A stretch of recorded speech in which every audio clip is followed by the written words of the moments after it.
యుద్ధం ముదరబోతోందన్నటువంటి అనుమానం ఉందా? పాకిస్తాన్‌లో జరుగుతున్న కార్యకలాపాలని ఎప్పటికప్పుడు అబ్జర్వ్ చేసి, అక్కడి నుంచి వచ్చేటటువంటి సమాచారాన్ని క్రోడీకరించుకుని, మన ఆర్మీ, ఎయిర్ ఫోర్స్ అట్లాగే నేవీకి సమాచారం అందించడం ఇప్పుడు జరుగుతున్నది. కోఆర్డినేషన్ అంతా జరుగుతూ ఉంటది. ఈ సందర్భంలో వాస్తవంగా మన సరిహద్దుల్లో ఉన్నటువంటి గ్రామాల ప్రజల్ని ఇంతవరకు ఖాళీ చేయించలేదు. ఎందుకంటే అవసరం లేదన్నటువంటి ధోరణి. స్ట్రైక్స్ జరిగిపోయినాయి, ఎయిర్ స్ట్రైక్ జరిగిపోయినాయి, మిస్సైల్ స్ట్రైక్ జరిగిపోయినాయి. పాకిస్తాన్లోని 9 స్థావరాలని ధ్వంసం చేయడం జరిగిపోయింది. రిటాలియేషన్ అటాక్ ఉంటుందన్నటువంటి అనుమానం ఉంది. అట్ ద సేమ్ టైం మీరు ఇంకా చేయకపోతే మేము చెయ్యమంటూ ఒక మధ్యస్థ అగ్రిమెంట్కి పాకిస్తాన్ ముందుకు రావడం, బట్ భారతదేశం ఎలాంటి స్పందన తెలియజేయలేదు.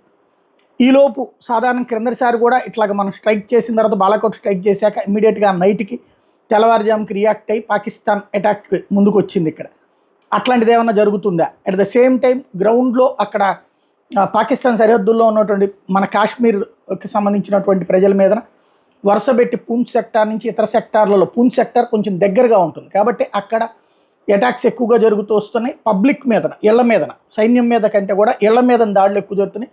దాదాపు 12 మంది ప్రాణాలు కోల్పోయారు. ఇప్పుడు ఆ ప్రాంతంలో ఉన్నటువంటి ప్రజల్ని సురక్షిత ప్రాంతాలకు తరలిస్తున్నారు, కొంచెం అవతల జమ్మూ వైపుకి తరలిస్తున్నారు అన్నమాట. తద్వారా యుద్ధం ఇంకా ముదురుతుందని ఏమైనా భావిస్తున్నారా అన్న అనుమానం వ్యక్తమవుతుంది.